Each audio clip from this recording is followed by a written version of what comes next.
Hello everyone. Yes, we are going to do a Spanish omelette. Oops, where is it gone? It's gone to my plate.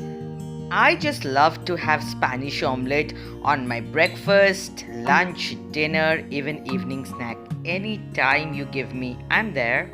So I thought, why don't I share this easy, simple, yummy dish with all of you? Okay, so before I start, why don't you subscribe to our channel, The Purple Box, like this video, share this with your friends, and do comment in the comment section what you want to see next or any other thing that you want to discuss with me. This Spanish omelette is a very simple dish. At Purple Box, we always try to create simple dishes which can be made at home and enjoyed at home. So why waste time? Let's jump into the preparation of it. Don't bother about the ingredients. I will give you a list at the end. You can take a screenshot of that. As we all know, it's an omelette, so it's understood we need eggs. We need around 6 to 8 eggs, depending on the size. I have taken 7 eggs as they are of medium size. So what came first, the egg or the chicken? Doesn't matter. Our dish will have egg as well as chicken, so we can enjoy both and let others decide which came first. Cut the chicken flesh into small pieces. Now we need around 4 to 5 onions. We have to make long slices of them. See the thickness? It should be around 4 to 5 millimeters. You can take the top part out and then make the slices. So I have sliced around 4 to 5 onions of medium size. Keep them together and keep them aside for some time. Now comes the potatoes. Try to maintain the size of the potatoes around 1.5 inches in width and 3 inches in length. Now take the peeler and peel the skin of the potatoes one at a time. This is a technique that applies for most of the vegetables. If you keep the thumb below and gradually glide the slider, you can do the smoothest possible peeling of most of the vegetables. Now take the potato lengthwise, cut it into 2 halves and then take out thin slices of the potatoes. You gradually move the left forefinger back like this, slide it like this and then run the knife. In that case, you can make equal thickness of the potatoes without doing any mistake. That's a technique of cutting potatoes of same width and again cutting it very fast. Remember to soak the potato pieces in water for 2 reasons. 1, the potatoes doesn't discolor, and 2, it makes the potato fries more crunchy. Though we don't need very crunchy potatoes in this dish, but this is one of the secrets of potatoes. Now it's turn for the tomatoes. So again we will be slicing it. So take it on the sideways and then in the same way, in the same thickness, cut the tomatoes into rings like this. And then keep them aside. We don't need them in the first go. I love the vibrant red color of the tomatoes. Don't you like it? Well, all the cutting and slicing are done. Now pour the portion of oil on the pan and let it heat and then simmer down the heat. Now jumps in the potato pieces. I love this sizzling sound of fried potatoes in the pan.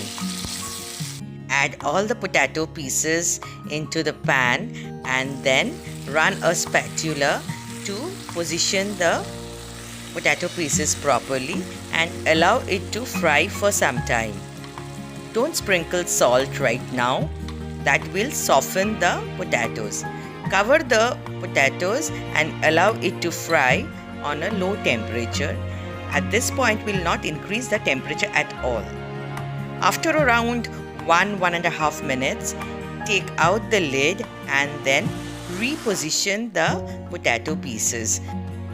Now Run the spatula and reposition the potato pieces again and allow it to fry for some time more. Say around 1 minute more, and after that we will bring in the chicken pieces and we will mix them together. Remember, now also we are not adding the salt. Fry the chicken and the potatoes for some time, keeping the lid open and running the spatula so that both the chicken pieces and the potatoes fry uniformly. Then again cover it for around 1.5 minutes to 2 minutes and allow the chicken to go soft as well as the potatoes. Now after 2 minutes we remove the lid. See, the chickens have turned lighter in color, which means that they are cooked and has become soft.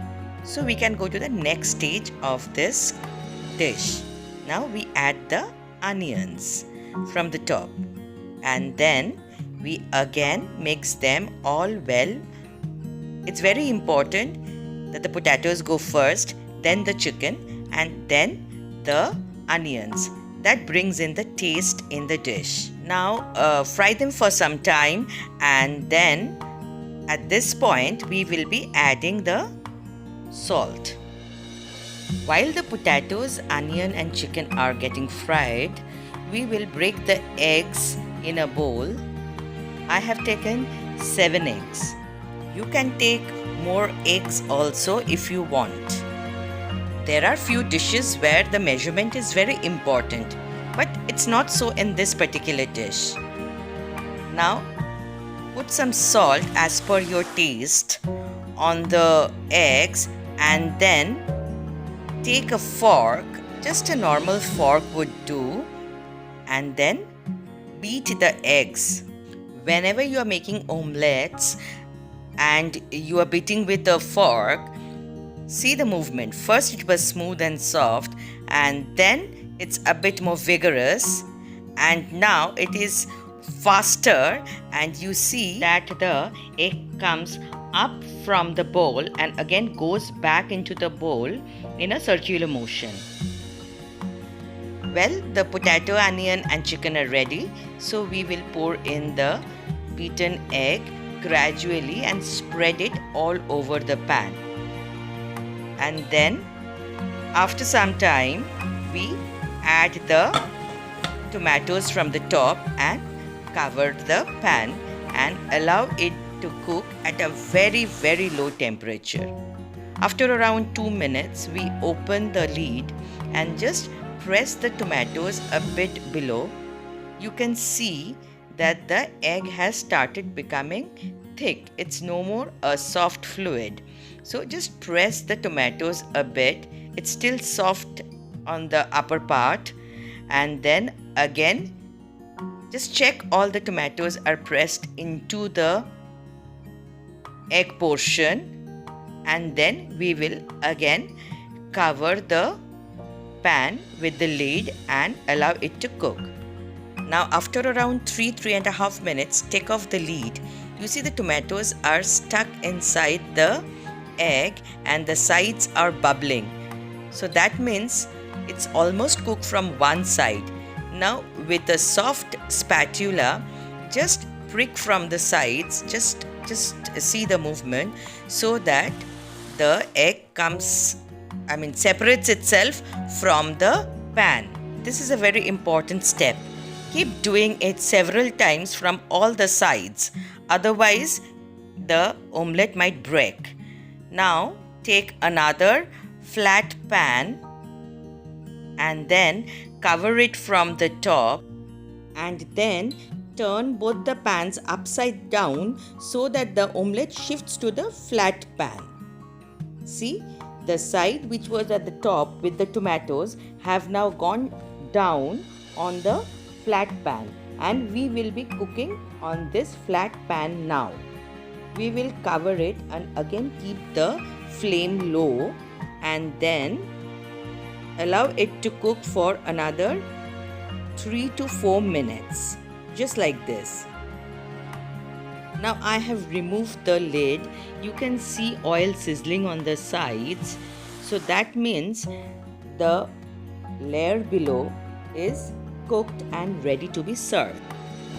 And now we switch off the flame and then take the serving dish and cover the pan with the serving dish, and again the same thing. Twist it so that the omelette comes on the plate. Let's quickly check out the ingredients, because once we see the ready Spanish omelette, we will forget to do this work. Take a screenshot of this one so that when you make it later, you can refer to this. And our Spanish omelette is ready. Doesn't it look exotic? Such a simple dish, yet it gives such an exotic look. Well, now take a knife and very softly, mind it, very gently and very softly, cut into slices. I like to have them in slices which are triangular in shape. So I will go on cutting them like this. You can also cut them in different shapes.